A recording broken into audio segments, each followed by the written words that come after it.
Wow. What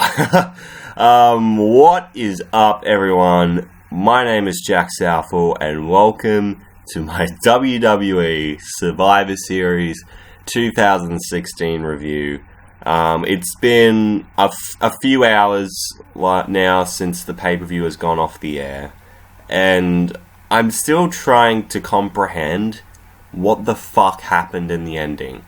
I'm still trying to comprehend that. Hopefully, by the end of this review, I've got something figured out. But as of right now, I'm still shocked. And it's been like a good 6 to 7 hours since the pay-per-view's ended as I'm recording this. But anyway, let's not muck around, man. Let's get straight into the show. So, there was a pre-show match, I'm pretty sure. I believe it was Kane versus Luke Harper. And Kane won because he has to for some reason. But there was a match beforehand with the Cruiserweights. It was Noam, Rich Swann, and TJ Perkins beating Ariya, Daivari, Drew Gulak, and Tony Nese. So, yeah, that happened. Sweet. We'll talk about the actual show first, and it was the first match was the traditional 5-on-5 Survivor Series match involving the women. It was Team Raw, Bayley, Sasha Banks, Charlotte, Nia Jax, and Alicia Fox taking on Becky Lynch, Alexa Bliss, Carmella, Naomi, and who we thought was going to be Nikki Bella, but the SmackDown team is like waiting for Nikki to come out. Her music is playing and all that stuff, but then it goes backstage and she's like really hurt and stuff in the back. Someone's attacked her, and Natty just so happens to show up for some reason, and she's like, oh, is she okay? Oh my god, you know what, I want to show initiative for Team SmackDown, so I should be put on the Team SmackDown. And Daniel Bryan, who was there as well, was like, fine, just replace her and all that, because we need to have a 5-on-5 match. So she ended up replacing Nikki Bella in the match, and yeah, it was alright. It was fine for what it was. Nothing incredible, but pretty decent for a women's 5-on-5 Survivor Series match.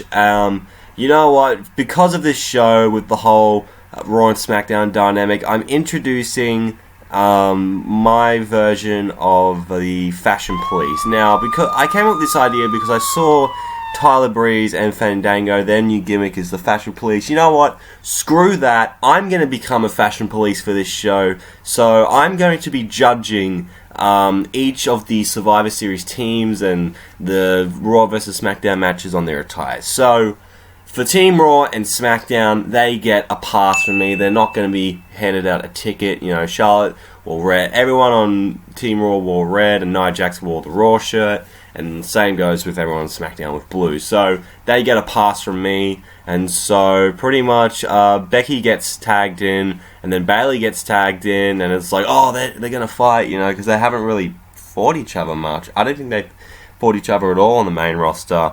But Charlotte, being the bitch that she is, has to tag herself in. But then Sasha Banks tags herself in. It's like, bitch, get to the back. And then they start having some conflict, and then all the women fight. And then Nia chucks all the SmackDown women into the corner, except for Carmella, which was kind of like crawling there. She kind of botched that for a little bit.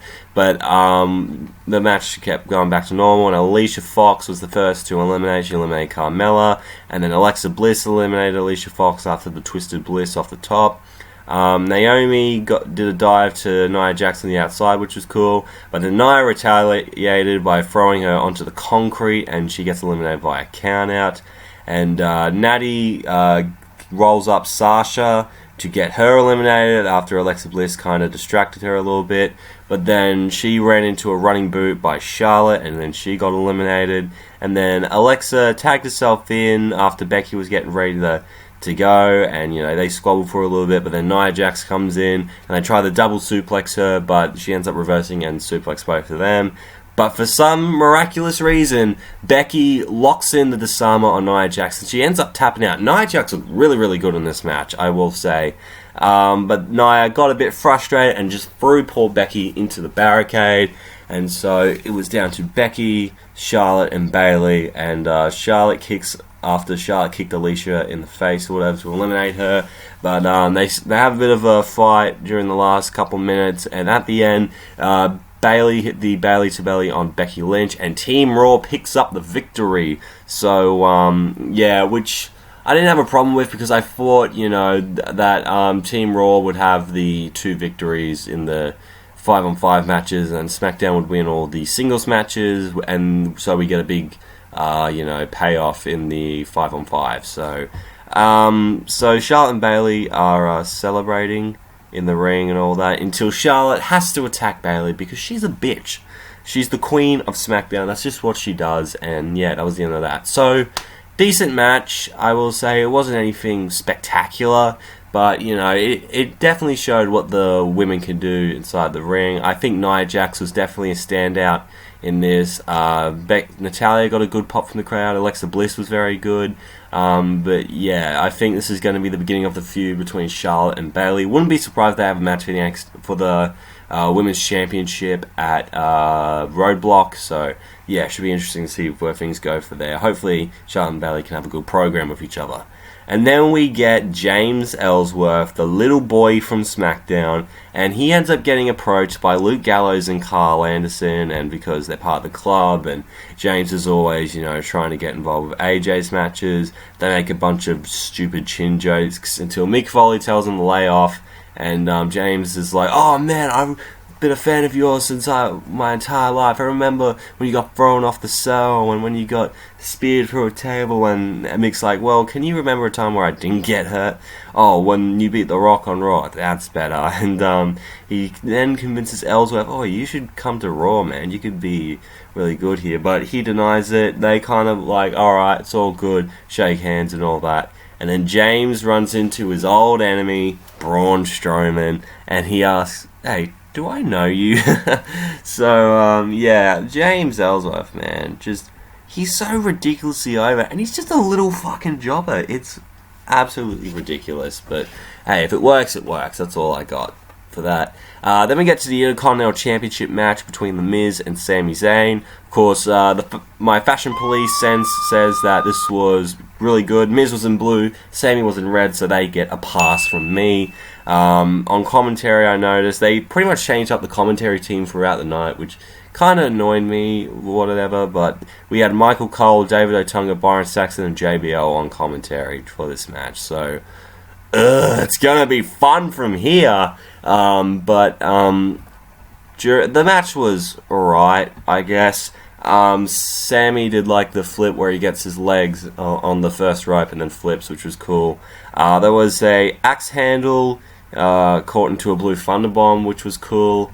There was a haluva kick reversed into a figure 4 leg lock, and then he took the piss out of Daniel Bryan throughout the whole thing. He's still going on with this whole Daniel Bryan thing, so he does the Daniel Bryan kicks, which was cool. And then Zayn locks in his own figure 4, and it looks like, Miz might be able to tap out. But then they do a screw job thing. It didn't really look like the screw job to me, but Maryse goes over to the bell and rings it herself, and Sami's like, what the hell are you doing? Get away from there, bitch. And Miz gets the roll up on Sami, and he retains the Intercontinental Championship. So, if the IC title was going to stay on SmackDown anyway, why'd you take the belt off Ziggler? That doesn't make any sense. I feel like if Ziggler was in this match, it would be so much better, quality-wise. But I think they just wanted, Sami Zayn to face a heel, whatever, so he gets more sympathy as a face. I'm pretty sure he has plenty of sympathy as a face, He's an underdog from the underground, man. He should be fine, in my opinion. But, anyway, decent enough match. Nothing too spectacular again. That seems to be the theme throughout the first hour or two of the show. Matches were, but, it was nothing, spectacular or anything. But I'm not here to talk about the ending of the show. We'll get to that later on for sure. In the backstage segment, AJ and Dean were squabbling, and Shane pretty much had to tell him to calm down, so that was all good. And then we get to the, 10-on-10 or 5-team versus 5-team Survivor Series elimination match. and it was Team Raw, which consisted of Enzo and Cass, the Shining Stars, Cesaro and Sheamus, Gallows and Anderson, and the New Day taking on Team SmackDown, Heath Slater and Rhino, the Usos, American Alpha, the Hype Bros, and Breeze and Fandango. So, alright, Fashion Police in, not Breeze and Fandango, my proper Fashion Police. I'll give them on this one. Shining Stars get a pass. Enzo and Cass, I guess, get a pass because they were wearing the red shirt. And also, Enzo was dropping Drake and Weekend references. I guess Weekend makes sense because since he provided the theme song for this pay-per-view, Cesaro and Sheamus gets a pass because he's been wearing red the whole year. American Alpha definitely gets a pass because they had the little white and blue thing, which was cool. I would give Ryder a ticket because he was wearing purple, but it had a Survivor Series logo on it, so I'm gonna let that slide. Big E, he definitely gets the award of the night because he was wearing the Raw shirt underneath his unitard, which I thought was really funny. And I think Tyler Breeze or Fandango in the ring, they are by far the gayest tag team in WWE at the moment. So the second they got into the ring, they end up getting eliminated. So yeah, that was crazy. But then the Usos, I think, roll up Big E or whatever, or do something, and they eliminate the New Day. Like, what the fuck? And all that. So I'll quickly get to all the eliminations. I'll get all that stuff out of the way. Magic Kill, Gallows and Anderson hit the Magic Kill at Zack Ryder, eliminating the Hype Bros. And Shining Stars, they were looking alright. I gave them shit before, they were looking alright. That is until American Alpha eliminates them, and now all the teams start going after each other and all that. Just American Alpha are too good, Chad Gable did a roll-up into a German, which was sick, and he gets flung into the outside. But those bastards, Gallows and Anderson, eliminate American Alpha. And pretty much, Cesaro and Sheamus were the stars of the show, pretty much. And Gallows accidentally hits Enzo on the apron, ends up getting distracted, speared by Rhino, and they get eliminated. And Enzo and Cass end up eliminating Slater and Rhino, which is crazy. But the Usos retaliated by eliminating them. And then it was down to the Usos, Sheamus, and Cesaro. And personally, I thought this last section was really friggin' good between these two teams. I wouldn't mind seeing these two teams kind of go at it. But there was a super kick to Cesaro, and Bro kicked Jimmy Uso, and Jay breaks up the pin. Cesaro turns into Rey Mysterio like he's done at a couple of shows and hits a 619. There was a diving crossbody, and then Cesaro goes for the swing, and he tried to hit the sharpshooter, but Jay hits the back of his leg and tries to go for the single-legged Boston Crab. But then he ends up locking in the sharpshooter. There was Jimmy tried to break it up, but Sheamus hit the bro kick. He and Jay ends up tapping out, and Team Raw picks up another victory. And people were getting upset. It's like, oh, Raw's cleaning house. They're gonna go for a clean sweep. It's all uneven. It's like, guys, chill the fuck out, okay? Just because they won both of the team matches doesn't mean that I think SmackDown would win the Cruiserweight match later on. But I'm enjoying the Sheamus Cesaro dynamic at the moment. I feel like they're getting to the point where they're starting to get along, but there's still some tension. So, and then was announced right after the match that Stephanie and Mick Foley decided that they were going to put Cesaro and Sheamus in a match against the New Day for the WWE Tag Team titles. So, don't have a problem with that. And I think they're going to beat the New Day and become the Raw Tag Team Champions tomorrow. But yeah, that should be a very interesting dynamic. Cannot wait to see what happens there. Then we get to the Cruiserweight Championship match between Kalisto and the champion, the Brian Kendrick. The Fashion Police, these two shit the bed. Kalisto, what the fuck? You meant to wear blue, but no, you decided to wear your little Mexican attire, which I will admit did look cool, but no, fuck off. And Kendrick wears these purple, blue, yellow piss stains on his pants. Just, you should have wore red, man. You should have wore red. God damn it. This is when the fashion started going this shit. So I'm sorry, guys, but you guys have to get tickets from me. And then it was fine at the start, Kalisto gets ended up crushed between like the steps and the apron. I forgot Kendrick kicks it into him. There was a standing Spanish fly, which is where he holds onto an opponent, does like a flip, which was onto the floor, which was really awesome. It was off the apron as well, so that was sick. There was a reverse neck breaker into like a captain's hook. There was a Salida del Sol by Kalisto, and everything's going well. And I was like, oh, this isn't bad. This is getting good. And then Baron Corbin shows up and fucking ruins it. Absolutely shits the bed with this match. And Kendrick wins by DQ. What the fuck? Honestly, Baron Corbin, you have a chance to have a SmackDown guy win, but because you're a selfish little dickhead and you have this agenda with Kalisto, you have to fuck it up, you know. I don't get why he could have just attacked him afterwards, you know, but why in the hell are the Cruiserweights still on Raw? They had a perfect opportunity to put them on SmackDown. I mean, they have this 205 live show which goes live like right after SmackDown. So wouldn't it make sense to put that whole division onto there? Like, but it's like, oh, but they're going to be showcased on SmackDown 205 live. You can't do that. Yeah, you can. You can easily do that. You know, Kalisto's a SmackDown guy. They can have like at least one Cruiserweight match on the show and then have the rest on 205 live, you know, and, you know, it makes sense because it'd be less travel and all that stuff because they have to go to Raw, then have to go to SmackDown, and have to do all this bullshit, so, to record the 205 live, so yeah, fucking stupid, screw you Baron Corbin, and he gets an interview backstage, and he's like, Daniel Bryan, rightfully so, was pissed off, and he's like, dude, why did you, you know, get in there? Why are you being so selfish? Like, I don't care what those little people have to go up here on SmackDown. You can just tell Vince McMahon wrote that segment and was jacking off. Yeah, fuck those little people. Big boys for the win, yeah. That was going through the Vince McMahon's heads, obviously. Out of touch, fuck.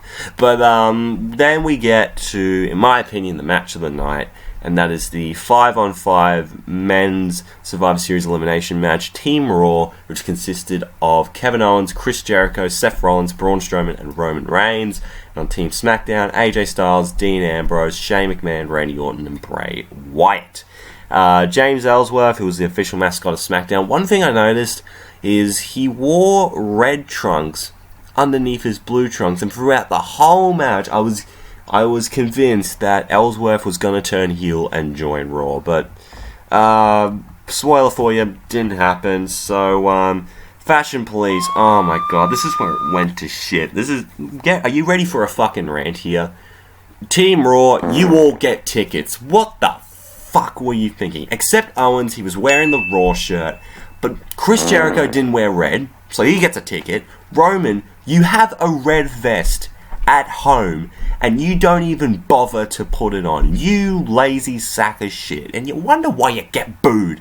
Seth wore half of the Raw shirt. Half of the Raw shirt. So in that case, you get a half-ass ticket.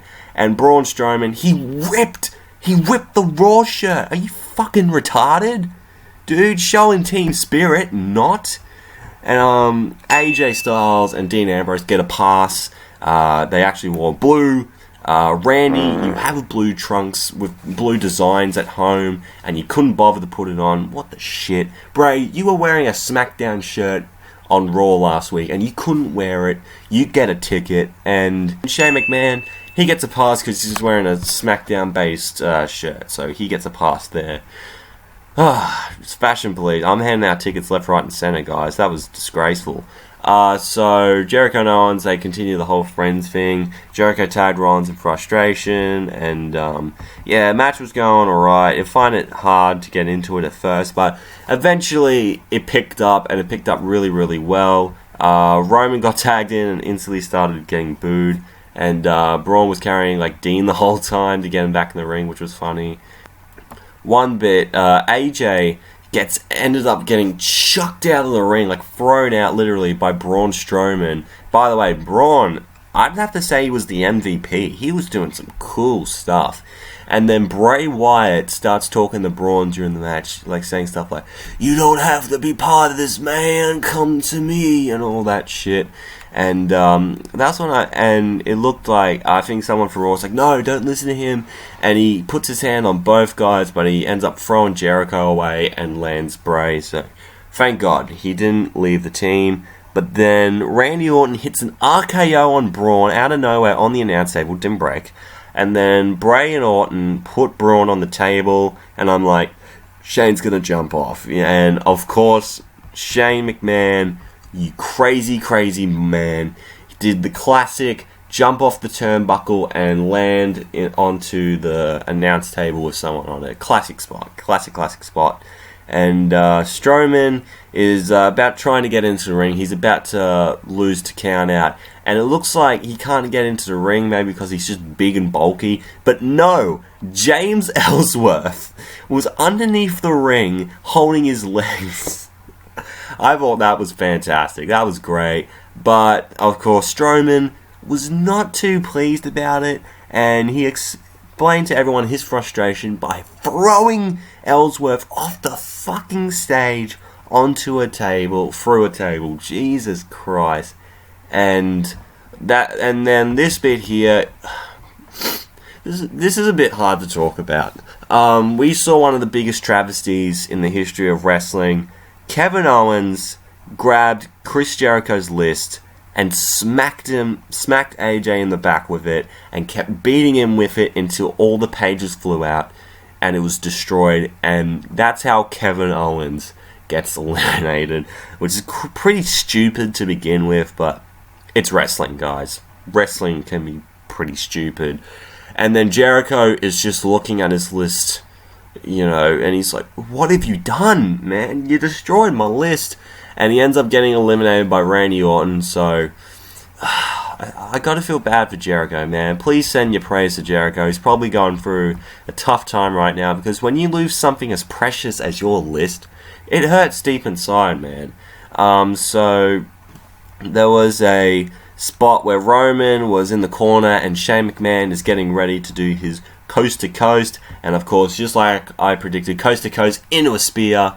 And it looks like Shane got really fucked up. Like, his eyes were like really poking out and all that. I'm like, oh shit, is he alright? Like, is he good? So obviously from that, I think Shane got eliminated. Not even pinned. He kicked out of the pin, I'm pretty sure, but they're like, nah, we gotta get him out. He looks fucked.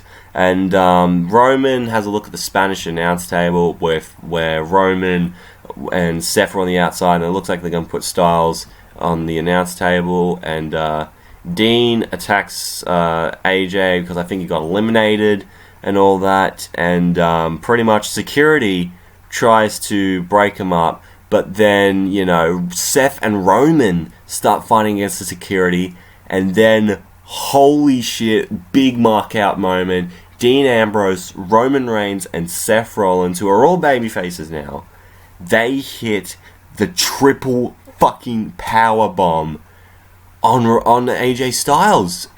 And oh my god, I marked out like crazy. It's like, the fucking Shield, yes!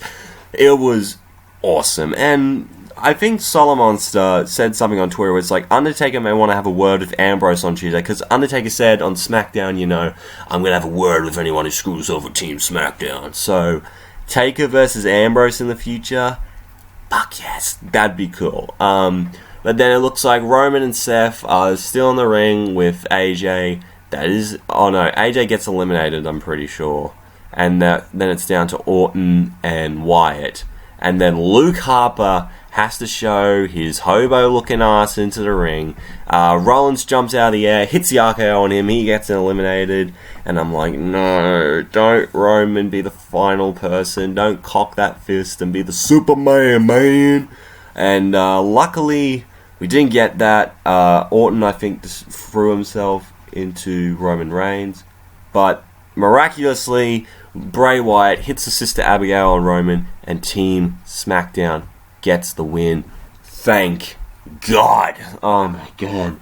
And yeah, that was a great match, especially during the end. It picked up. At first, I wasn't exactly into it, but after a while, I started to really, really dig it, and it ended well. The right team won, thank God, and Bray Wyatt won on a Big 4 pay-per-view. Bray Wyatt, the man who is renowned for losing on pay-per-view, wins tonight. So, yeah, hopefully they can actually do something with Bray Wyatt. I wouldn't be surprised if he gets in the world title picture soon. I mean, that would be awesome in my opinion, you know. Bray Wyatt becoming world champion, or Randy Orton, or they have a feud after Orton eventually turns on Bray Wyatt. But yeah, that was great. Great match. Please go and watch it. It's pretty friggin' awesome. And then, oh my fucking God, we get to whatever this is, the main event. Brock Lesnar versus Goldberg. What in the fuck? How am I supposed to explain to you how I feel about this match? I can't explain to you for you in commentary form. I'm gonna have to show you exactly how I feel. So I'm about to play for you right now my exact reactions, like literally like the minute after the match happened. So here you go. Here's my reaction to the match. I'm sorry, I have to record this. What the fuck just happened? Look at this. Look at this. Goldberg. See, right after this shit, Goldberg has the fucking nerve, picks him up, jackhammer. Look at this shit. Like, it was like a 2-minute match. It was like a 2-minute match. What the fuck? And this is meant to be like a 4-hour show. What in the shit? What is going on? What the fuck is going on? I can't believe it. I cannot friggin' believe it. Yeah, obviously I was a bit shocked. I still am. I still can't believe that Goldberg comes in there and beats Brock Lesnar in a minute and a half. He hits him with 2 spears, a jackhammer, and that's it. Brock Lesnar, the man who has been on a tear for the last 3.5 years, loses to a 49-year-old man who hasn't been in WWE in 12 years and beats him. Just like that. Like it was nothing. And I guess it kinda sorta makes sense because, you know, Goldberg's last opponent was Brock Lesnar and he beat him. So, yeah, of course this match I liked a lot more than WrestleMania 20 just for the shock value alone. I mean, holy shit. I mean, I didn't know Goldberg was gonna win. I mean, like, Goldberg could have won in like a big 15, 20-minute match, and that's what we were all thinking if Goldberg was to win, but not in the way that he did. He raped Brock Lesnar, you know, and a lot of people are very furious. It's like, oh, Goldberg, he fucking destroyed Lesnar's career. He beat the streak. How could he? Guys. Chill the fuck out. There is no way in hell this can be their last match. I know that Goldberg said, guess what, Lesnar, you're lost, but there is no fucking way in hell that Brock Lesnar's character is gonna let a minute and a half loss slide.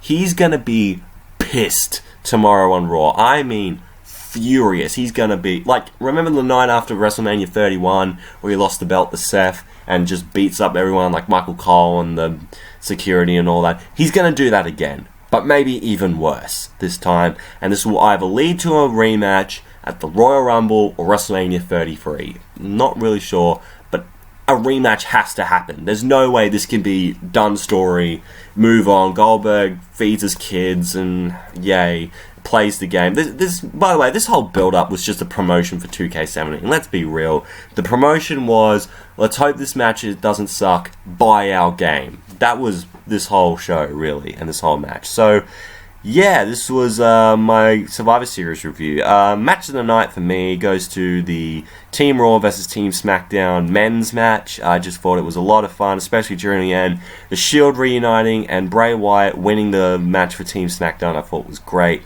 How am I going to rank this show? Overall, I'm going to give this show a 5 out of 10. Now, the reason I'm giving it a 5 out of 10, because all the matches before the two last matches were kind of just, it was a kind of show, nothing really, grabbed my attention. I was very upset by the ending of the Cruiserweight title match. That was just fucking stupid, in my opinion, but yeah, this will probably be a memorable Survivor Series, especially for the ending. Holy shit, man. I have not been that shocked at a match ending since, well, shit, Brock beat Taker. But yeah, this is going to be it for my review. I hope you guys have enjoyed. Holy shit, this has been half an hour long. Thank you for sitting through all this. If you did, make sure to give this video a big fat like. Comment down below what you thought of Survivor Series. And if you want to see more from me, hit that subscribe button. You're glad you did. Twitter and Instagram's at JackmanLove31 if you want to check me out there. Thank you so much for watching, and I am out in 3, 2, 1.